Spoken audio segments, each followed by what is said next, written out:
오늘도 하나님 은혜가 함께 하시기를 바랍니다. 오늘 시편 139편의 시작을 다윗의 시라 그렇게 제목이 붙었죠. 다윗의 시라. 139편을 1절에서 24절까지 쭉 읽어보면 하나님이 어떤 분인지 하나님의 성품에 대해서 자세히 소개를 해주고 있고요. 이런 하나님의 은혜로 나는 나됐다. 다윗이 된 것에 대한 그런 고백을 하는 내용으로 되어 있어요. 근데 여기에 고백된 하나님은 어떤 분인가? 다윗이 고백한 그 하나님은 다윗을 알고 이해하시고 살피시고 찾으시고 돌보시고 함께하시고 인도하시는 그런 하나님이라 고백을 하고 있습니다. 여러분, 다윗은 거칠고 험한 고난의 그런 인생을 살아오면서도요, 기쁨도 영광도 슬픔도 분노도 경험하고 살았지만 완벽한 성품을 가지시고 알고 이해하시고 살피시고 찾으시고 돌보시는 그 하나님이라면 어떻게 나에게 이런 일이 있을까 하고서 원망하고 의심하고 불평하는 그런 다윗이 아니고 이런 하나님의 성품을 가졌어. 그 하나님 때문에 내가 이렇게 내가 될 수가 있었다 고백한단 말이죠.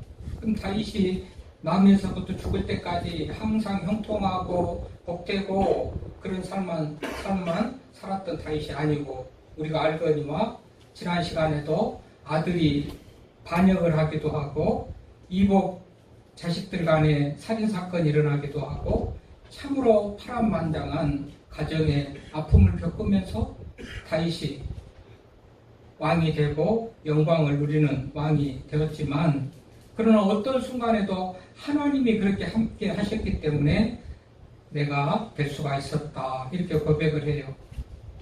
그래서 다윗이 고백한 그 하나님이 어떤 하나님이라는가 이것을 우리가 알면 그래도 하나님 때문에 우리도 살만한 삶이다. 오늘 제목이 그렇죠. 하나님 때문에 살만한 세상.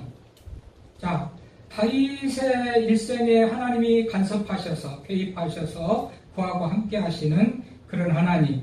언제나 형통하고 좋았던 것만 아니지만 다윗은 그런 하나님 덕분에 내가 될 수 있었다라고 고백하는 그 고백이 바로 하나님 때문에 살만한 세상이다라는 그런 제목이 나올 수가 있습니다. 그러면 다윗과 함께 했던 하나님은 어떤 분이라는 겁니까? 오늘 1절에서 6절까지 보면 그 하나님은 1절에 보면 살펴보시고 아시는 하나님, 이해하시는 하나님. 7절에서 12절까지 쭉 보면 늘 항상 어디서나 동행하시고 찾으시는 그런 하나님. 13절에서 16절까지 쭉 보면 돌보시는 그런 하나님. 17절부터 18절까지 쭉 보니까 나와 함께 하시는 하나님. 19절에서 24절까지 보면 인도하시는 하나님. 이렇게 고백을 해요. 그래서 하나님은 이런 분이구나. 어떤 분이요? 1절에서 말한 것 같이 나를 살펴보셨으므로 나를 아시고 2절에도 밝히 나를 아시고 일어섬을 아시고 3절에도 아시오니 아시는 하나님. 나를 아시는 하나님이구나. 나를 아시는 하나님. 그래서 하나님을 전능하신 하나님, 그렇죠? 전지전능하신 하나님. 하나님은 아시는 분이다. 이것은 우리들에게 큰 위로가 되는 말씀입니다. 이 안다.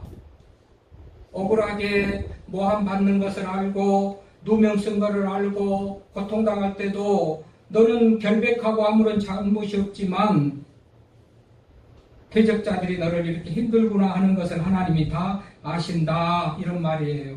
아신다.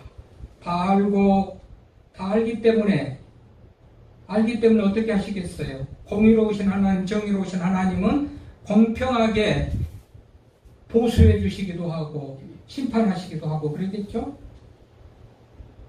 전능하신 하나님, 정의로우신 하나님이 우리를 다 안다면 우리가 억울하지 않게 누명 쓰지 않게 우리 편에 되셔서 내 편에 되셔서 위로해 주시고 살 길을 열어주시고 그런 분이기 때문에 우리는 다윗의 고백 속에서 이런 하나님이기 때문에 그런 은혜로 내가 살 수 있었다. 지금 이렇게 말하는 거예요.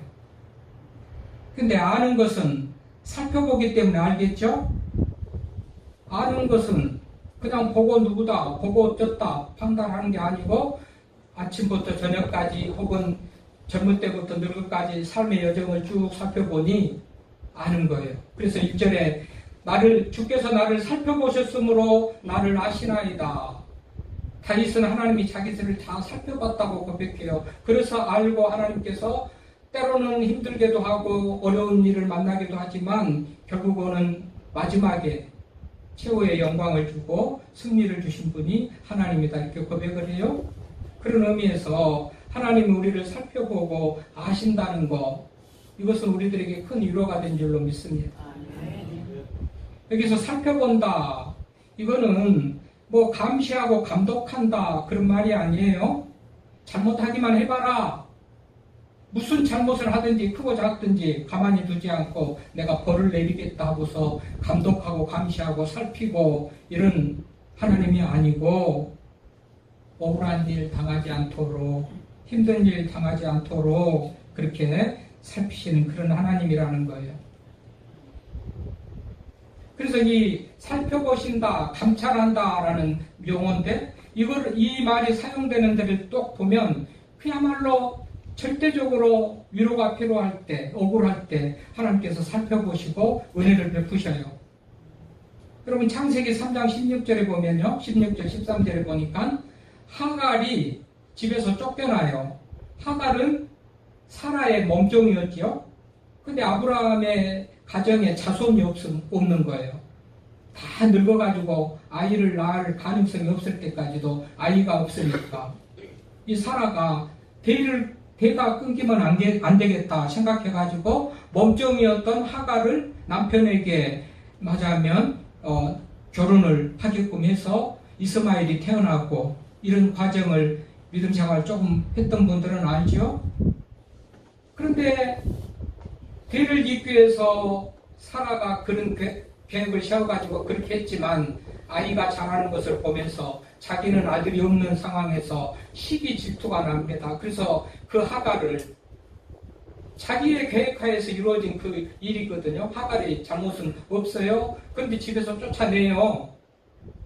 그 얼마나 하갈이 억울하겠습니까? 그래서 쫓겨나서 광야에서 그야말로 하나님을 원망하고 하나님에 대해서 부르짖고 나를 살펴봐달라고 그렇게 하는데, 하나님께서 그때 살펴봤다 그래요. 살펴봤다. 그러니까 감시하고 감독하는 그런 하나님이 아니고 억울한 일이 있나 없나, 도와줄 일이 있나 없나 살펴보시는 그런 하나님. 그래서 하나님 때문에 살만한 세상, 우리가 믿는 하나님이 이런 분인 줄 믿습니다. 또 야곱도 순간적인 탐욕으로 실수로 아버지에게 축복을 해달라고 형이라고, 자기가 큰아들이라고 속이고 형을 속여가지고 장자의 명분을 가지고서 복된 삶을 살기를 기대했지만 그게 탈로 나가지고 형이 죽이려고 그러니까 애삼촌 집으로 도망갔죠. 애삼촌 집에서 20년 동안 고생을 하는 동안에 별로 자기의 분깃이 없어요. 근데 하나님께서 야곱을 긍휼히 여기시고요, 가정도 이루게 하시고 부도 이루게 하시고 그러셨죠. 그리고 집에서 떠날 쯤에 거부가 돼가지고 분가하려고 애삼촌 집에서 나아갈 쯤에 창세기 31장 42절에 보니까 하나님이 나의 고난과 내 손의 수고를 감찰하셨습니다. 살펴봤습니다. 그래서 하나님께서 야곱에게 이런 복을 주셨다. 야곱이 고백을 해요. 그러니까 기분 나쁘게 감찰한다, 감시한다, 하나님이 나를 살펴봤다 하니까 잘못한 것이 있으면 책망하고 벌을 주려고 살펴보신 그런 하나님이 아니고 억울하지 않도록 도와주려고 지켜보셨던 그런 하나님이라는 거예요. 다윗도 그런 고백을 하고 하갈에게 그런 은혜를 입었고 야곱도 그런 은혜를 입었죠. 감찰하시는 하나님 때문에 하나님께서 다 갚아주시고 정의롭게 그런 것들을 해결해 주셨다고 성경이 말해요.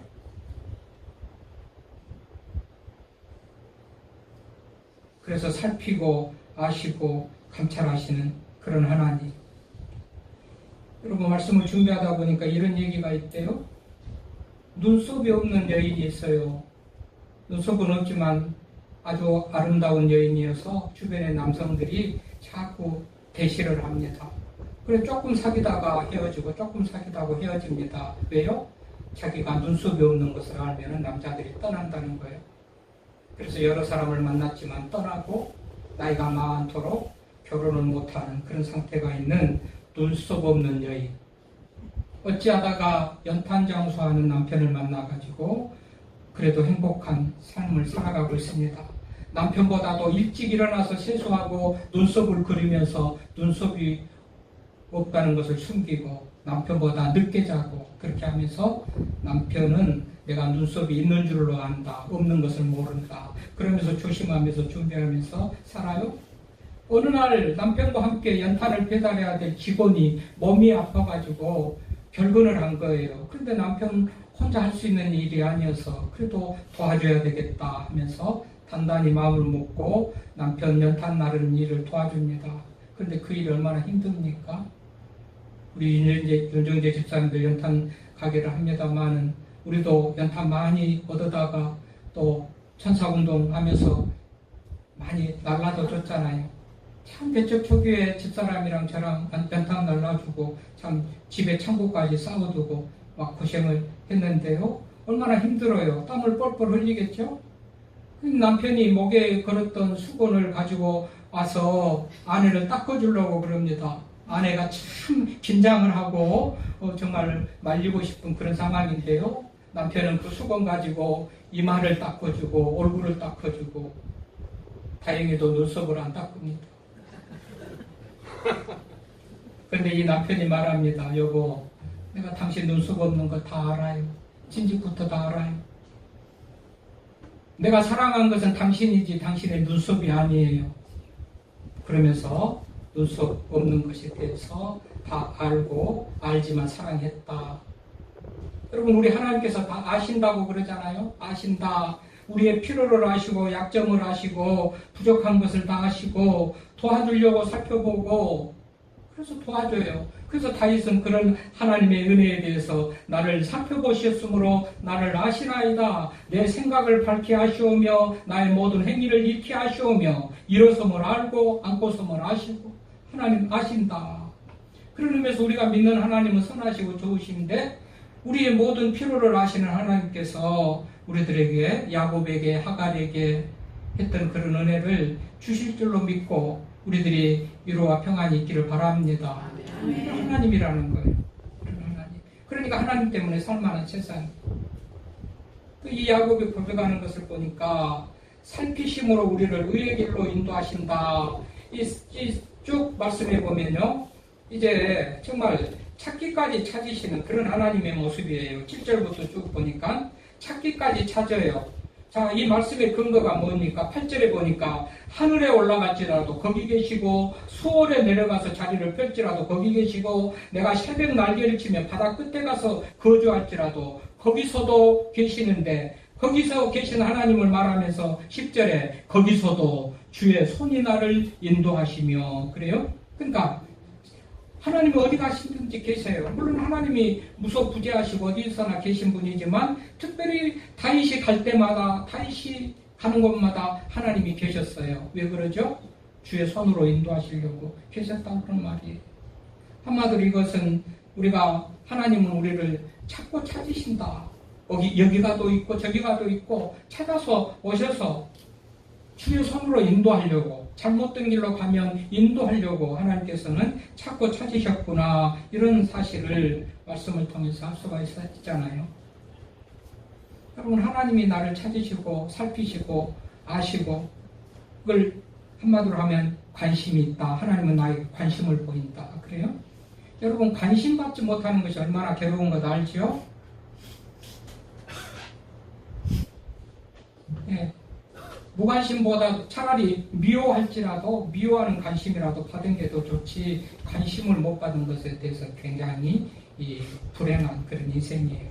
근데 하나님은 관심을 가지고 여기 가도 찾고 저기 가도 찾고 너는 나를 벗어날 수 없어. 그런 마음을 가지고 하나님이 여기 가도 있고 저기 가도 있고 관심을 가지고 지키고 보호하려고 찾으시는 그런 하나님의 모습을 봐요. 이런 인생 행복하겠죠. 원수가 대적하려고 잘 되는 길을 막고 장애물이 되고 거침돌이 되려고 찾고 어디 가든지 있고 그러면 이 인생 살맛 안 나겠지만 하나님은 인도하시려고 그렇잖아요. 거기서도 주의 손으로 나를 인도하시며 주의 오른손에 나를 붙드신다. 어디 가든지 계신 그 하나님은 다윗을 인도하고 붙으시려고 거기에도 계셨어요. 그렇기 때문에 하나님 때문에 살만한 인생이다. 그런 얘기예요.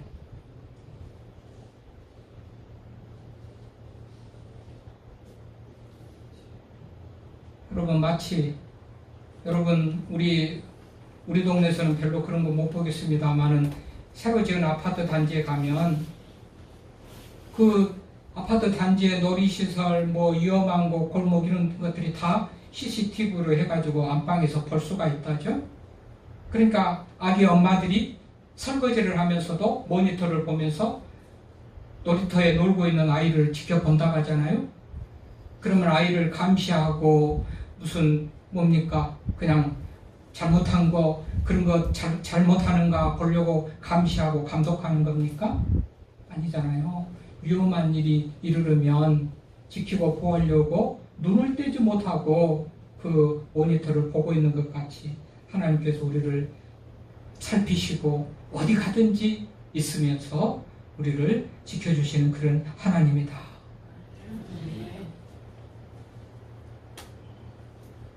하늘에 올라가도 있고 음부에 가도 있고 바다에 가도 있고 어디 가든지 있어요.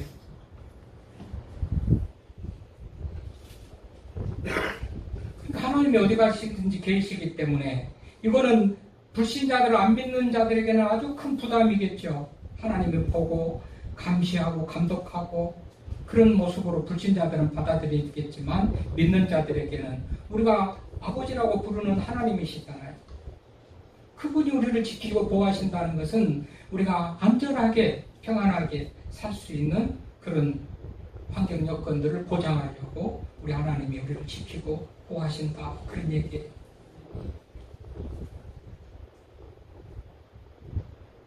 우리가 하나님의 이런 약속, 하나님의 돌보심, 함께하심, 살펴보심 이것이 없다면 직장에 나가서 일할 때도 정말 힘들 거예요. 내 인생이 이거 뭐냐고 이 더운 날씨에 땀 흘리며 일해야 되겠느냐고 오만불평하겠지만 하나님 아시지요? 하나님 보시지요? 내가 힘들지만 믿음 생활하면서 힘들지만 하나님 원망하지 않고 불평하지 않고 하나님께서 반드시 내 인생 좋은 길로 형통한 길로 인도하신 것을 믿고 주의 영광을 위해서 열심히 일합니다. 수입 얻어가지고 가정도 이끌고 교회도 섬기게 부족함이 없도록 일터 주시고 일할 때 수입 주시고 건강 주십시오 하면서 일하는 우리 그리스도인들 아닙니까? 네. 이게 하나님이 나와 함께 하신다, 나를 도우신다 이런 은혜가 없으면 참 모든 것들이 힘들 거예요. 요즘 저도 심히도 괴롭고 힘든 시간을 보내고 있습니다. 최근에 나오신 분들은 우리 목사님 웃는 모습 못 보고 얼굴이 왜 이렇게 불편할까? 미안합니다만 참 힘듭니다. 교회 형편이나 상황이 참 힘들어요. 그래서 힘들 때마다 최근에 힘드니까 하나님께서 또 위로하는 그런 차원으로 그러시는지 또 뭐 영광되고 좋은 일도 허락해 주시더라고요. 그렇죠. 힘든 일만 있으면 어떻게 사역 감당하고 어떻게 살겠습니까만 최근에 우리 극동방송에 나가서 미라클에 강의하는, 간증하는 것도 사실은 뜻하지 않는 그런 기회로 간증할 수 있는 그런 기회를 얻어서 하나님을 자랑할 수 있는 그런 기회도 하나님께서 주시고 지난 주간에 구산교회 김상문 장로님이 전화를 했어요. 목사님 축하합니다. 아니 우리 총회 사회봉사부에서 지역사회를 위해서 일하는 교회로 선정을 해가지고 9월 24일 우리 총회가 열리는데 총회장 명으로 표창을 하게 돼 있다고 신문에 나왔는데요. 우리 동네는 사람이 안 살고 우편물이 적다 보니까 그런지 우편물이 바로바로 잘 안 옵니다. 모아가지고 아마 그 배달부들도 어느 정도 생각이 있겠죠. 모아가지고 그래서 좀 늦게 와요. 그래서 우편물을 잘 못 받아보고 하여튼 늦게 보는데 일찍 본 근데 그게 뭐 대문짝만하게 난 게 아니고 아주 한쪽 귀퉁이에 뭐 이렇게 조금 그 기사 자체는 크지만 우리 교회 이름 들어가고 우리 총회가 교단 총회가요 67개 노예인데 거기서 4개 노예 중에서 대표로 교회들이 선정돼 가지고 이 표창을 한다니까 영광된 일이고 기쁜 일이죠. 그때마다 하나님 제가 너무 힘든 줄 알고 하나님께서 저를 위로하시군요. 하나님 다 알고 보고 계시는군요. 이런 고백과 이런 생각을 합니다. 그래서 이 영광되고 좋은 일이 있어요. 그래서 9월 24일 날 총회가 가까운 데서 열렸으면 좋겠는데 저기 경남 창원에서 양곡교회라는 데서 열려서 멀리 가니까 1박 2일을 해야 될지 어쩔지 고민입니다만은 힘들고 어려운데 하나님께서 다 아시고 살펴보셨는지 좋은 일을 그렇게 기쁜 일, 영광된 일을 허락해 주시더라고요. 하나님이 아시고 살펴보신 줄 믿습니다. 그러니까 살만한 세상인 거예요. 이런 좋은 일이 영광된 일이 없다면 어떻게 정말 힘들어서 살아가겠고 어떻게 힘들어서 사역을 감당하겠습니까? 부모 자식 간에도 그 끈끈한 애정도 어느 순간 어떤 일로 인하여서 끝나기도 하고 뜨겁게 사랑했던 연인 사이에도 어느 순간 끝나기도 하지만 하나님의 백성들의 사랑하는 그 사랑은 끝나지 않고 멈추지 않고 영원토록 어디서든지 이렇게 함께하는 그런 하나님의 사랑을 우리가 볼 수가 있지 않습니까?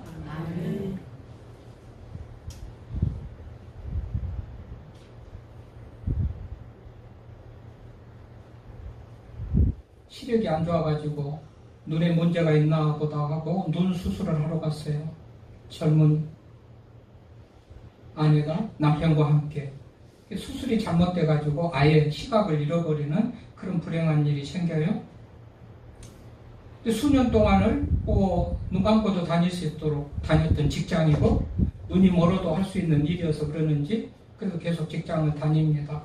출퇴근을 남편이 시켜줍니다. 아내도 미안해하지만 그래도 뭐 일부러 눈물 자고 한 것도 아니고 의사의 실수로 그렇게 됐으니 2년쯤 그렇게 출퇴근을 시켜주면서 다니던 남편이 여보 나도 너무 힘들어 이제 당신 좀 혼자 좀 해봐. 너무 익숙하고 다니는 시각장애들도 이런 것들도 예민하죠. 그래서 당신 하면 할 수 있잖아. 그래 해볼게요. 알았어요. 그렇게 2년을 혼자서 출근하고 버스 타고 또 직장에 근무하고 퇴근하고 그렇게 다닙니다. 2년쯤 지난 다음에 버스기사가 이렇게 말하더래요. 참 아주머니 복도 많으시네요. 왜요? 한 2년을 그렇게 한결같이 남편이 같이 차에 타서 내리면 직장에 가는 거 보고 손 흔들고 또 집으로 왔다가 퇴근 시간에 맞춰서 또 가서 뒤에서 몰래 아닌 것 같이 없는 것 같이 차를 타고 그렇게 2년을 다닌 것을 운전기사가 봤다는 거 아니겠어요? 그래서 당신 참 복 있는 아줌마입니다. 그랬더니 여인이 그 사연을 알고 눈물을 펑펑 쏟으며 울었다는 그런 얘기가 있대요. 여러분 우리는 운동 경기를 보면서 이기는 팀, 강한 팀을 보면서 응원하면서 그야말로 그 팀이 이기고 승리할 때에 그 대리 만족을 느끼면서 정말로 내가 이긴 것 같이 어떤 그런 기쁨을 누리는 것이 일반적인 우리들의 생각이고 상식인데 그런데 대부분 그렇지 않아요.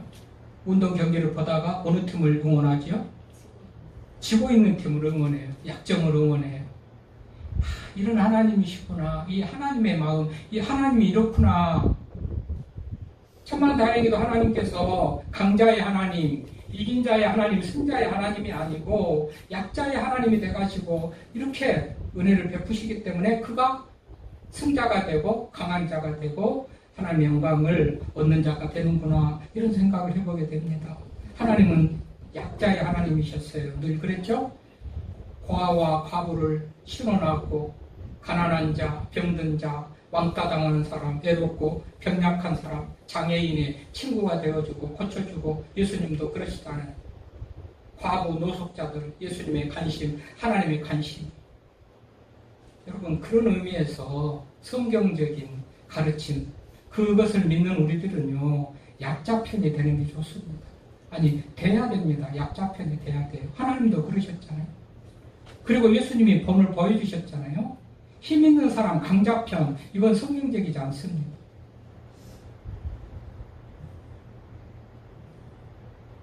하나님은 우리가 강력하게 부정하고 거부하고 하나님 은혜 필요 없어요, 하나님 도움 필요 없어요 하지 않는 한, 하나님은 약한 자들을 도우시고 함께 하시는 하나님인 줄로 믿습니다.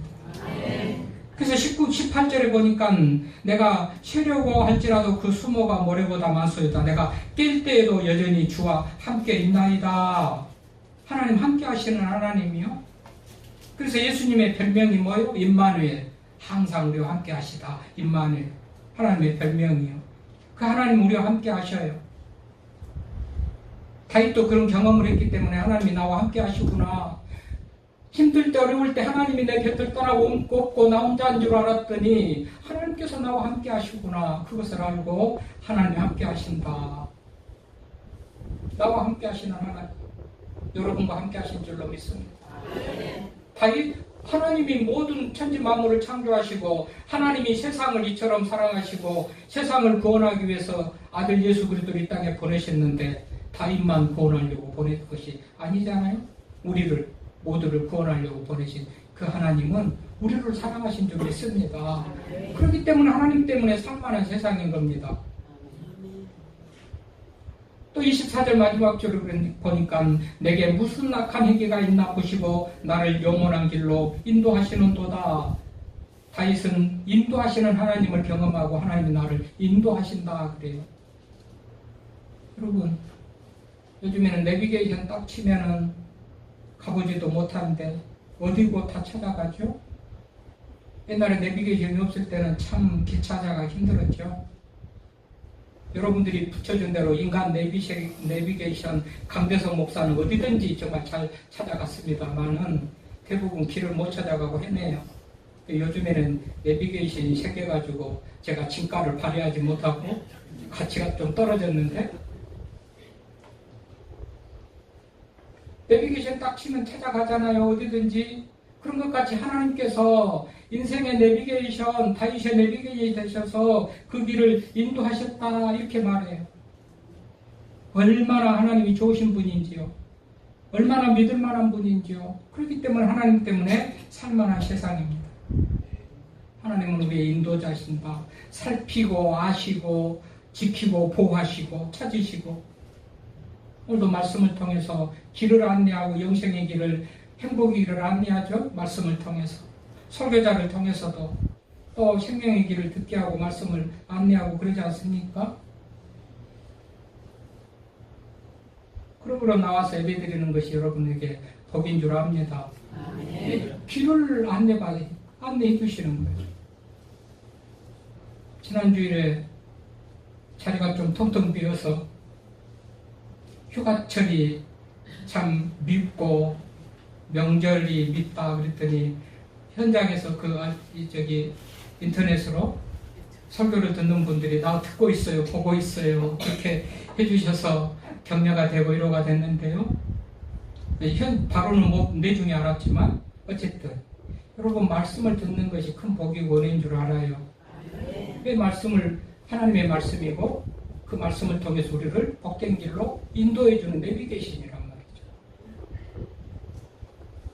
그런 의미에서 이 하나님, 다윗이 고백했던 이 하나님이 우리 하나님인 줄 믿습니다. 다윗이 고백했던 이 하나님이 여러분의 하나님인 줄 믿습니다.